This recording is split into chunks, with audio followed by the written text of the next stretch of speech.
bird singing in the dead of night. Take these broken wings and learn to fly. All your life you were only waiting for that moment to arrive. Blackbird fly, blackbird fly into the light of the dark black night.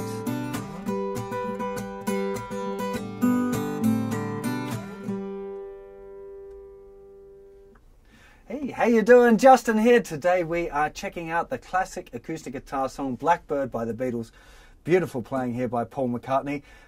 Lots of stuff going on. Now, first of all, I just want to explain a couple of things off the bat before we get too stuck in. In my acoustic songbook, I've tabbed out pretty much the whole thing from beginning to end with all of the arrangement stuff. But what I'm going to be teaching you here is the three main bits, because if you've got that, the rest of it's pretty simple. So we're going to go into kind of more detail on 3 bits rather than kind of loosely trying to cover the whole tune. That's thing number 1. Thing number 2, there's a couple of different ways of finger picking this song. Now, I had the pleasure of meeting Paul McCartney several years ago. We were both playing on the same TV show. And I asked him specifically, and either he misunderstood my question or I misunderstood the answer. Now, more likely I misunderstood the answer because I was completely kind of in a state of shock talking to Paul McCartney, Sir Paul McCartney. I thought that he had said that the thumb bounces over between the root note of the chord and the G string. So I set about learning it that way, always thinking it had been done differently, but I was never quite sure. That's why I'd ask him about it. But in researching for this book and doing this video, I found out that he's definitely using his first finger to do this little strummy thing. So in the book, there's my version with the bouncing thumb between the root note and the G string, just because lots of people ask about the way that I was playing it on a cover I did a little while ago. But I'm going to show you in this lesson the Paul McCartney one, which is just using your thumb and your first finger. So you kind of end up doing a bit of strumming. And in the book, I've explained it by saying using the first finger as a down strum or an up strum. So the regular kind of pick that you would do if you were doing regular finger, it's kind of an up motion. So I've called that an up pick, and a down like little strum, I've called a down strum. So that's just important that you get that straight away. So when we're doing, this is up, a thumb with an up pick, even though it's just a regular way you'd pick it, and then is a down when you're hitting it with your first finger. So I'm going to go through that in detail because it's quite important that getting the feeling of that right, you know. I would definitely recommend that you learn this song one riff at a time. And the reason for that mainly is that this very first riff has most of the techniques that you're going to need for playing the whole song. So let's go to a close-up and start off with a look at the fretting hand for riff number 1. Okay, riff number 1 is this.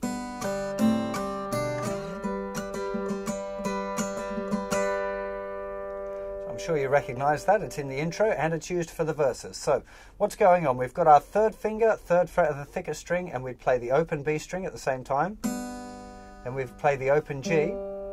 Then we've got A minor 7. So we just move our first finger to the 1st fret of the 2nd string. We're playing the open A note as well. We've got that G string open there again after it. Then we've got G with a B bass, which is 2nd finger, 2nd fret, 5th string, little finger in the 3rd fret of the 2nd string. And now we're going to slide up to this G, but what we're going to do is put our first finger kind of behind the 2nd finger, and then it's going to slide up. So the first finger is in the 10th fret, and a little finger, which never left the string, is going to be on the 12th fret. So just watch. You can almost hear if you just pluck that once and then put first finger and slide. You don't want to hear that B flat note. It's one movement. Definitely worth practicing that up. Happens a lot in this song. Get used to that slide. G, A minor 7, G with a B bass to G. Okay, let's check out the finger picking.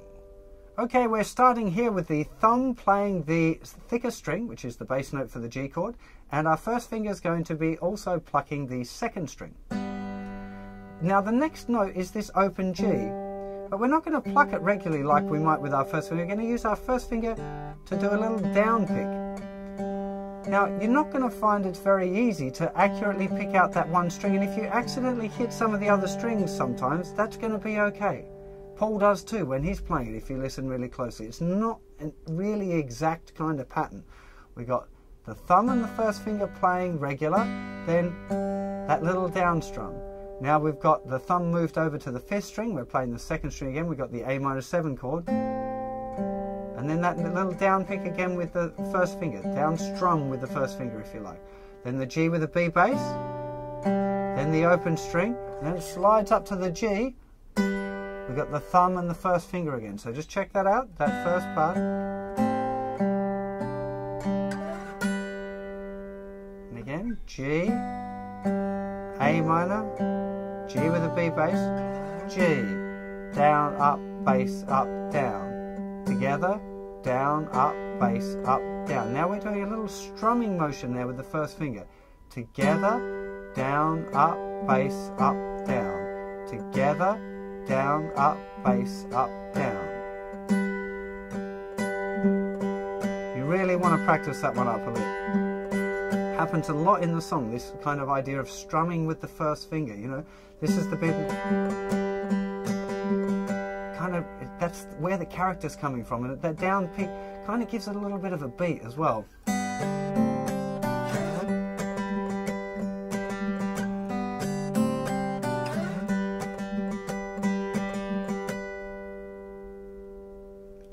Okay, both hands playing that first riff.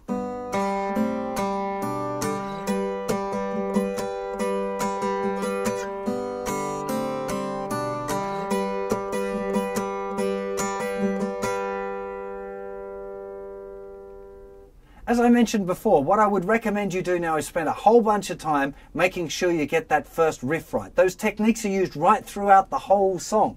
If you want to get that proper McCartney thing down, that's what you got to get going. And it's that down and up strums with the 1st finger, and also being able to accurately hit the G string, well, mostly accurately hit the G string with the downstroke of that 1st finger. You know, it's a big deal, you know, getting that right. So really, can't strongly recommend enough. Just work on that first bit, get it so it's happening, and then join me for this close-up now of the 2nd part, Riff 2. Okay, Riff 2 starts with this little climb here. Now we're using our 1st finger, 3rd fret of the 5th string, little finger on the 5th fret of the 2nd string. This is a C chord. Then we're going to play those 2 notes, then the open G string. Then we've got an A7 with a C sharp bass.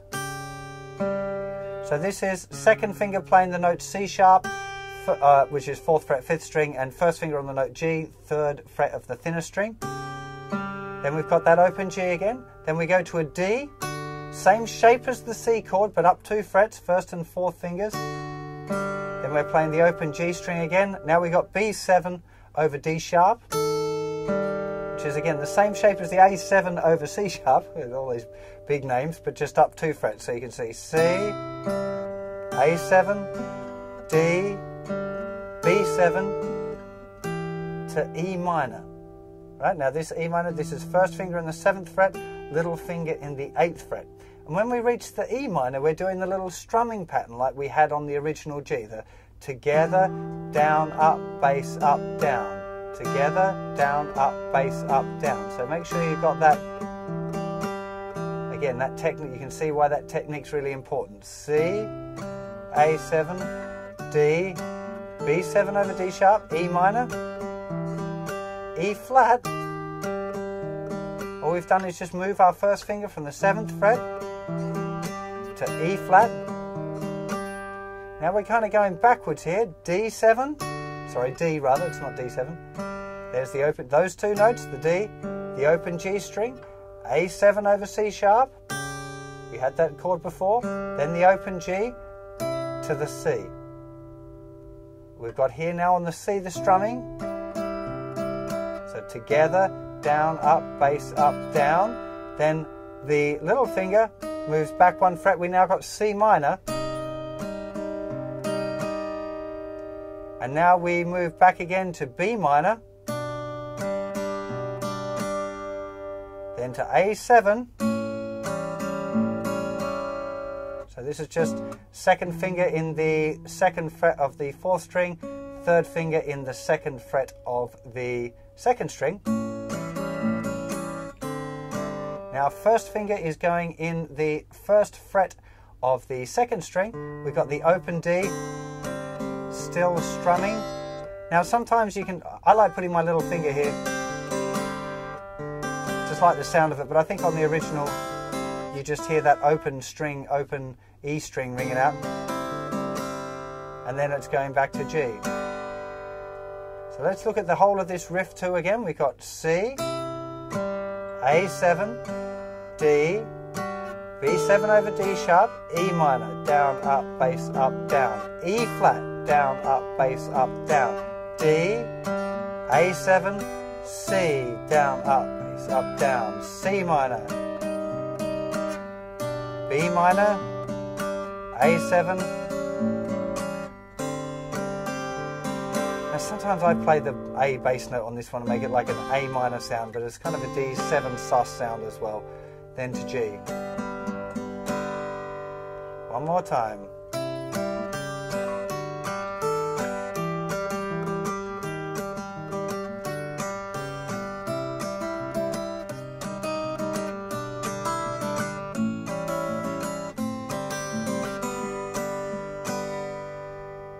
Just so you're cool with all of this, here's now the finger picking part for riff 2. We got C,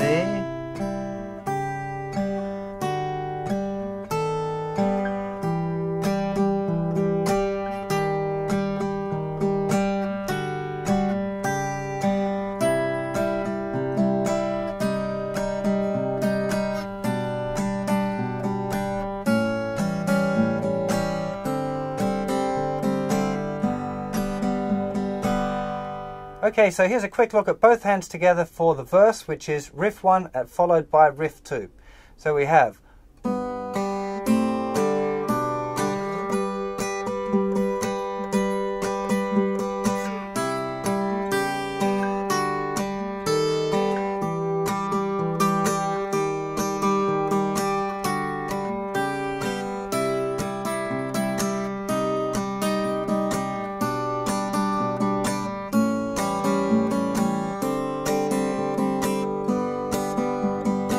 nearly all the little chord movements that we use in the whole song are found there in that between riff 1 and riff 2. So definitely worth practicing those two linked together now, because obviously riff 1 was just the intro. That if you play riff 1 and riff 2, you've got yourself the verse. Right, now at the end of the verse there's a little variation there where he just descends down those last few chords again, but you already know how to do that, and if you listen to the original track you know how to play all of those bits. Right, the only bit that you don't know how to do is riff 3, so let's get to a close-up and check that out. So riff 3 is starting all of the way up at the 8th fret with a little F chord, and we'd play first finger in the 8th fret, little finger in the 10th fret, play those two, open G, that's a kind of, well, it's an F chord. Now we're going to an E minor, 7th fret with the first finger, 8th fret with the little finger, move back 2 frets to a D minor, C, which is 3rd fret and 5th fret, then that moves back a tone, which is a B flat, so first finger's in the 1st fret, little finger's in the 3rd fret, and it moves back to C again. That's the movement.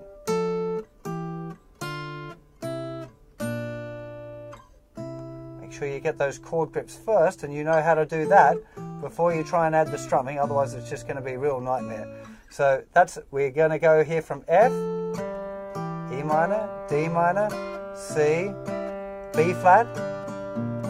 That's where we got the together, down, up, down, C, down, up, bass, up, down. Same thing again.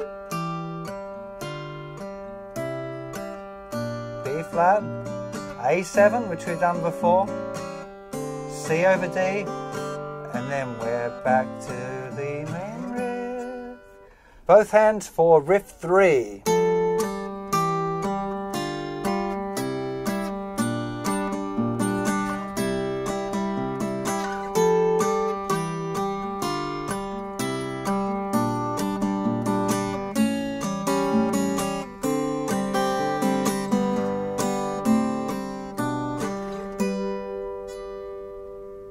This really is a bona fide acoustic guitar classic, and I don't think I know any pro guitar players that have not had a go on this tune. it's like a rite of passage. You have to have a go at it at some point in your guitar playing life. And I'm hoping that this lesson will kind of set you off on the right path and not play it wrong like I did for many, many years. If you do want to have a go at that other way of doing the alternating thumb thing, then the pattern is written in the acoustic guitar songbook there. So if you check that out, that'll explain kind of the technique that I'm using, and then you just have to apply that to the tune. I'm not going to go through that now because it's not the right way to play it, and you know, those of you that want to check it out can. I'm sure you'll enjoy playing it. It's a real good, fun one. This is a great one for a party too, because everyone recognises it, and I hope you will too. I'll see you for another lesson very soon. Take care of yourselves. Bye-bye.